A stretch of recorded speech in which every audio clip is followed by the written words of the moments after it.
جیسے کہ آپ نے فرمایا زوجہ صالحہ جو ہے اللہ کی طرف سے بہت بڑی نعمت ہے جو انسان کے لیے باعث سرور ہے، باعث سکون ہے. تو اب یہ زوجہ صالحہ انسان کے لیے بہت بڑی نعمت ہے. تو یہ میرا سوال ہے کہ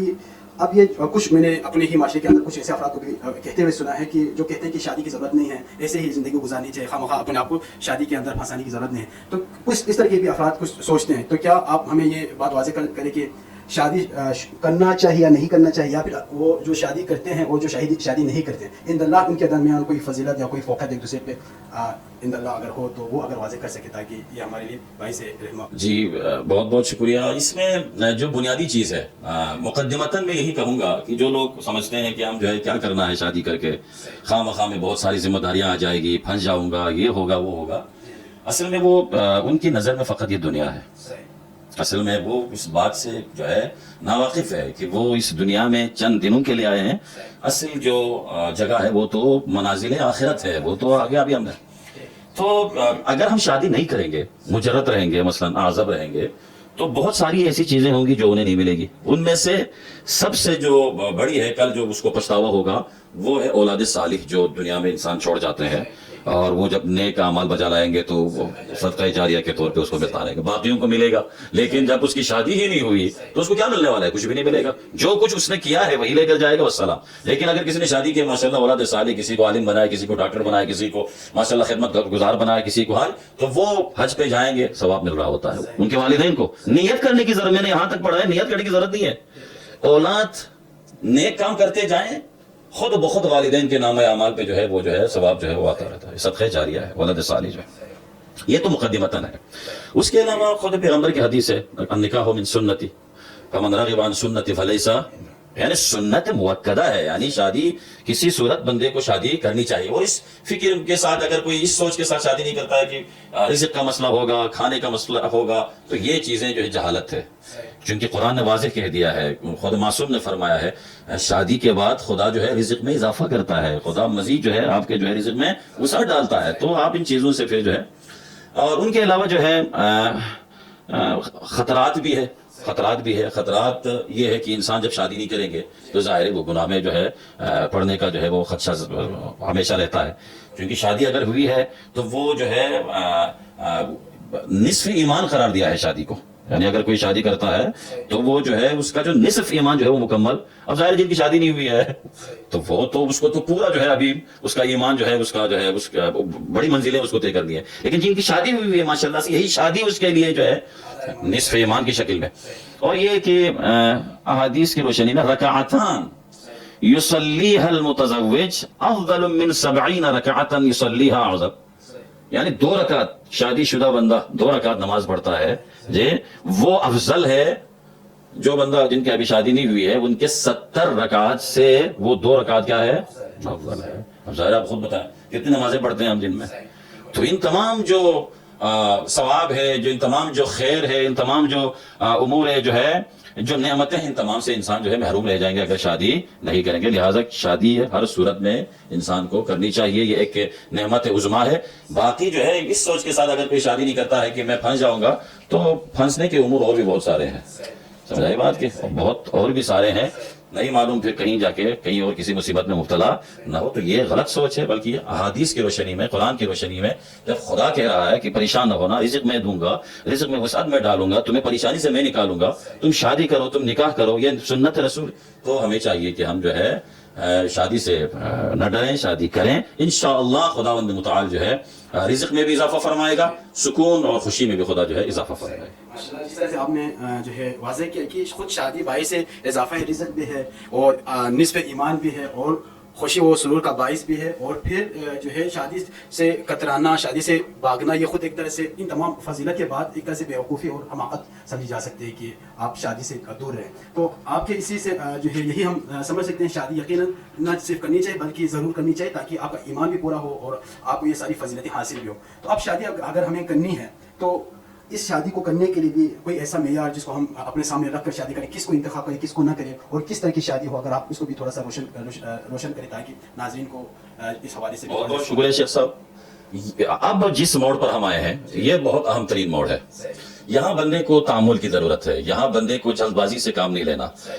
نہیں تو پھر وہ مشکلات میں پڑ سکتے ہیں، کیونکہ یہ انتخاب کا جو مرحلہ ہے یہ بہت اہم ترین مرحلہ ہے۔ امیر المومنین نے جب جناب زہرا سلام اللہ علیہا کے بعد جب آپ نے چاہا کہ آپ جو ہے شادی کریں تو جناب عقیل کے پاس آپ گئے، جبکہ امیر المومنین سلونی قبل ان تفقدونی، یہ سبھی چیزوں سے واقف ہے علی، بلکہ آسمان کے راستے جو ہے وہ زمین کے راستوں سے زیادہ امیر المومنین کے لیے، ہاں، لیکن وہ علی حضرت عقیل کے پاس جاتے ہیں اور ان سے مشورہ کرتے ہیں اور ان سے اس چیز کے بارے میں دریافت کرتے ہیں کہ میں نے شادی کرنی ہے تو کوئی ایسا خاندان انتخاب کرے کہ جو ہر حوالے سے شادی کے لیے موزوں ہو۔ اہم مرحلہ ہے یہ، انتخاب کا مرحلہ اہم ترین مراحل میں سے ایک مرحلہ ہے، جس کو ہم جو ہے معمولی سمجھتے ہیں، اور اسی وجہ سے بعد میں بہت ساری مشکلات کا سامنا جو ہے کرنا پڑتا ہے۔ تو ان حشام بن حکم ان ابی عبداللہ اذا تزوج الرجل المرأة لمالها او جمالها لم يزغ ذلك، یہ دیکھیں لوگ جو ہے ماشاء اللہ سے لڑکے جب جوان ہو جاتے ہیں تو ہمارے سماج میں اور میں ہم دو تین چیزوں کو معیار سمجھتے ہیں۔ ایک تو یہ ہے کہ لڑکی خوبصورت ہو، ایک یہ کہ وہ مالدار ہو، ان کے پاس زمین، بلکہ جس علاقے سے ہم ہیں اس سے ہٹ کر باقی جو ہمارے جو اطراف کے علاقے ہیں اس میں ہم جائیں گے، یا ہمارے ملک میں جو دیگر اضلاع ہے اس میں ہم جائیں گے، تو وہاں تو ضروری ہے کہ وہ کسی مالدار سے وہ لوگ چاہتے ہیں کہ شادی ہو جائے تاکہ ان کے ساتھ گاڑی آ جائے، ان کے ساتھ زمین مل جائے، ان کے ساتھ گھر آ جائے، ان کے ساتھ پتہ نہیں کیا کیا آ جائے جہیز میں۔ اور بعض تو جہیز کے تو جہیز پہلے سے ہی لکھ دیتے ہیں، یہ چیزیں اگر جہیز میں دینی ہے تو ٹھیک ہے، نہیں تو پھر ہم شادی نہیں کریں گے۔ ہاں، تو یہ جو حدیث ہے اس میں فرماتے ہیں اگر کوئی مال اور خوبصورتی کو معیار قرار دیتے ہوئے اگر کوئی شادی کرے گا تو یہ دونوں ان کو جو ہے موفق ہونے والا نہیں ہے، نہ وہ مال اس کو کھانے کے لیے میسر ہوگا، کر بھی لیتا ہے تو بھئی دیکھو ہم نے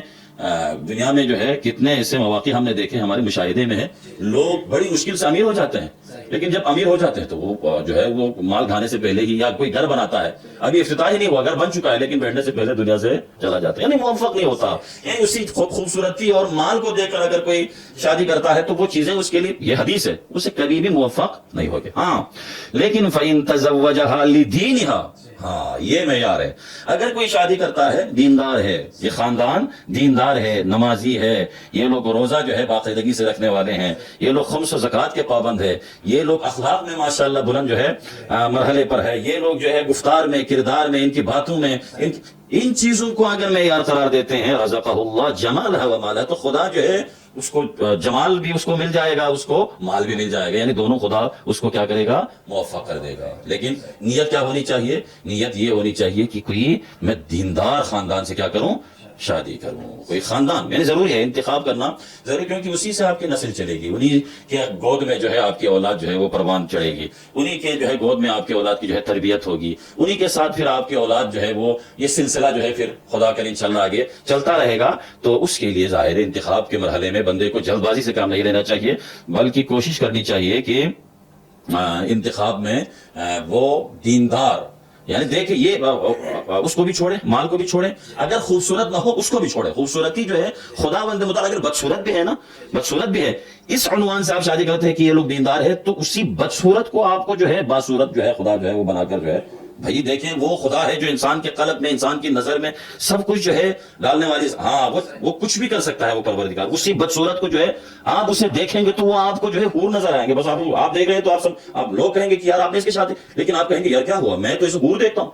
یہ رزقہ اللہ، اصل میں چیز وہ ہے جو خداوند متعال جو ہے انہیں، جی ہاں، تو انتخاب اہم مرحلہ ہے، انتخاب میں ان چیزوں کا دیکھنا ضروری ہے۔ ماشاءاللہ جیسے آپ نے عرض کیا کہ انتخاب کے مرحلے میں جب آپ شادی کرنے لگے تو انتخاب کریں اور اسی معیار الہی کے اوپر کریں جو مشیت خدا، دین خدا کو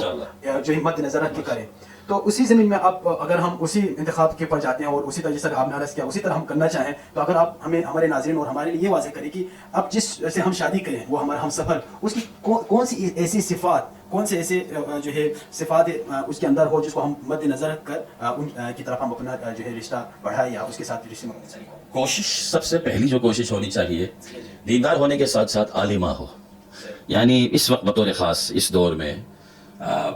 بلکہ ہمیشہ علم کے لیے ہمیشہ جو ہے وہ مرتبہ اور فضیلت ہمیشہ حاصل ہے، وہ اس دور میں بھی ہے۔ تو